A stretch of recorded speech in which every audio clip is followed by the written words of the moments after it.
Muchísimas gracias a los organizadores, a FAES, a la Universidad San Ignacio de Loyola, a los que hemos organizado, hemos participado en esto. La democracia peruana, curiosamente, es más antigua que muchas democracias europeas, que la italiana. Y entonces, ¿por qué estamos así entonces? ¿Por qué siendo más viejos estamos tan mal? Porque no ha sido una democracia permanente, sino esporádica, ¿no? Ha sido una democracia con telegrama, una democracia de épocas intermitentes.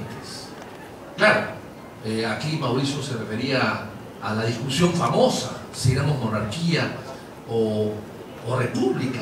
Claro, cuando Tocqueville, por ejemplo, llegó a Estados Unidos en 1831, se quedó maravillado de ese país, dijo, esto no es república, además, es también democracia. Los americanos en esa época hablaban de república, después empezaron a hablar con democracia en América, del libro del famoso de Tocqueville, recién empiezan a hablar ellos de lo que es una democracia, la democracia norteamericana. Y entonces, en el Perú también se discutió el tema, y yo lo he discutido bastante, no necesariamente con el APRA, porque tiene un espacio de tiempo histórico que es diferente, pero sí lo hemos discutido bastante. Y yo diría que la idea de la monarquía constitucional que planteaba San Martín y Monteagudo no era tan mala. Qué curioso. Y eso es fácil graficarlo. Los países hispánicos, de herencia hispánica, digamos, han acabado siendo 22 o más. En cambio, los países de origen portugués acaban siendo uno solo. ¿Y cuál es la diferencia entre los países de origen hispánico y los países de origen portugués? Las guerras de independencia, que allá en Brasil no existieron. Porque el hijo del rey se quedó y se hizo emperador. Y Brasil, que no era gran cosa, que empezó con el Tratado de Tordesillas, que ustedes deben conocer la ciudad de Tordesillas, no sé si por el tratado, de repente la conocen más que todo porque hay un convento que se llama Santa Clara, donde vivió encerrada una mujer 40 años de amor. Entonces, como es de amor, y eso le interesa mucho a la juventud, el amor, la pasión, el desenfreno, pues hoy ahí vivió Juana la Loca, encerrada 40 años por amor, adoraba a su marido Felipe el Hermoso. Entonces, en esa misma ciudad y cerca de donde ella estuvo encerrada, se firmó un tratado. Y ese tratado dividió el mundo en dos: el África para los portugueses y América para los españoles. Entonces, ¿qué hacen los portugueses en América? ¿Qué hacen? Se colaron, llegaron aquí, se perdieron y desembarcaron en Bahía. No, pues. Es que los portugueses, que eran siempre más vivos que los españoles, cuando negociaban por lo menos, dijeron, no, vamos a correr la línea que divide el mundo 100 millas náuticas, porque aquí están las Azores, que son islas nuestras. Y como los reyes católicos no conocían mucho de navegación, ni de geografía universal, que era incipiente en su época, por supuesto, entonces corrieron unas 100 millas náuticas y les quedó pues a Portugal la pequeña puntita esa donde está Recife, qué sé yo, Bahía, y a partir de ahí pusieron pie en América del Sur y hoy día son casi dueños de la mitad del continente de Sudamérica. Así empezó todo. Y luego, por supuesto, esta grandeza viene después a costa nuestra durante el imperio, o sea, después de la guerra de independencia, que Brasil creció a costa de todos nosotros. Al Perú le costó la vecindad con Brasil 450.000 kilómetros cuadrados. Acre, el estado de Acre. Ahí hay una ciudad que se llama Río Branco. Bueno, uno va allá y cree que hay un río. No. Es Río Branco, pues es el nombre del canciller que nos quitó. Es el nombre del canciller que nos quitó. Y fundó al día siguiente la capital de que se fue el tratado con el Perú, ¿verdad? De Río Branco, del año 1909, y a partir de ahí se crea la ciudad y el estado de Acre y algo de Rondônia. Entonces, en el Perú se discutió en su momento, yo no sé si eso hubiese sido una solución, pero lo cierto es que San Martín en Punchauca, que está muy cerca de acá, le planteó al virrey que él se haga gobernante del Perú, y la Serna dijo que no. Hay que decir que la Serna dio un golpe de estado al anterior, o sea, la Serna, el último virrey, dio un golpe de estado al anterior. Claro, no a Abascal, que fue el gran virrey del Perú, que era un gran guerrero y que apaciguó todas las revoluciones de Ecuador, de Bolivia, de Chacas, ¿no? Ecuador a la provincia de Quito, etc., y que con sus ejércitos mantuvo el status quo español durante un buen tiempo. Si Abascal hubiese estado aquí, probablemente no hubiese llegado San Martín ni Bolívar. Pero en fin, esa es otra historia. Pero lo que quiero decir con esto es que el Perú se independiza, sí. Se elige un régimen democrático y republicano, es cierto.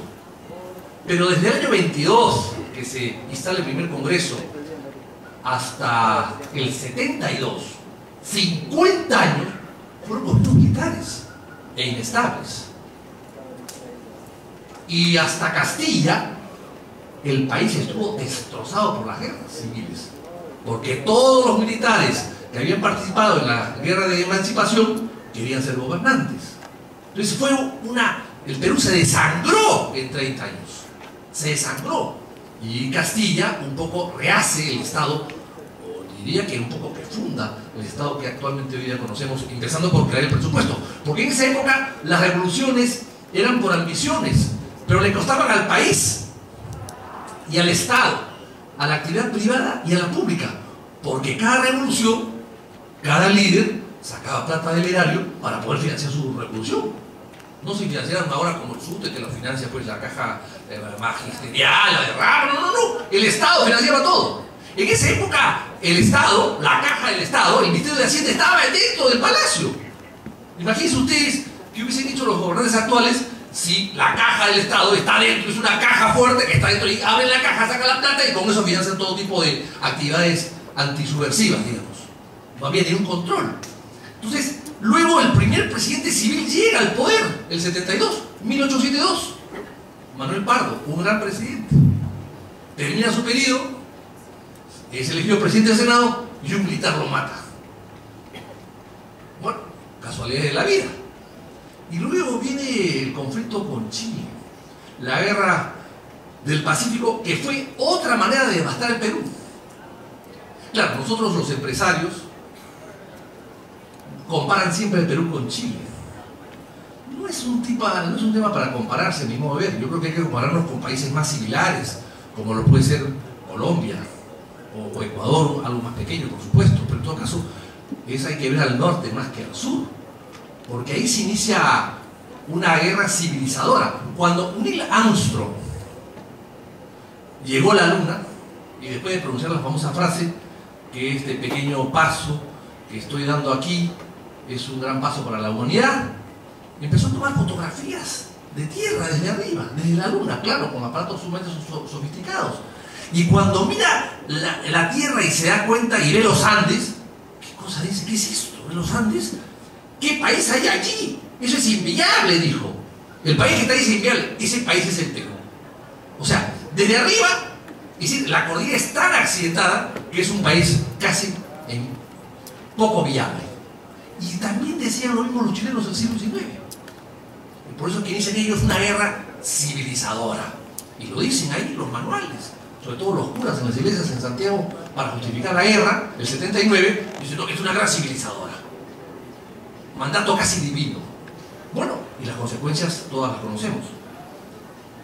De tal manera que el Perú ha sido un país que se ha impuesto a su geografía y a su historia. Y cuando hemos rendido homenaje, Kuczynski, Pedro Pablo lo ha hecho cuando inició su exposición al presidente Belaúnde, que está afuera en una estatua que no le favorece mucho, pero que es respetable y es un gran homenaje hacia él, aunque la estatua creo que no le favorece mucho, ha podido ser un escultor más artístico, no lo sé. Y entonces, cuando vemos eso, vemos que Belaúnde tenía razón.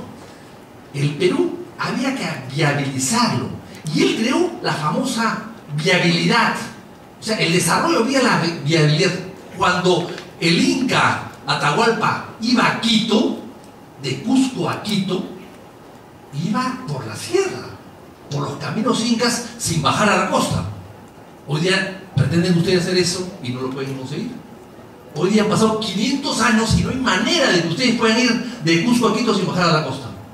O sea, estaba más interconectado, integrado el país que el día de hoy, por la integración vial que era fundamental para el desarrollo del país, y que para muchos, como el propio Belaúnde decía, las carreteras eran la cuchara del pueblo que iba a la boca de todos los necesitados. O sea, era una manera de poder llevar alimentos a la gran población peruana.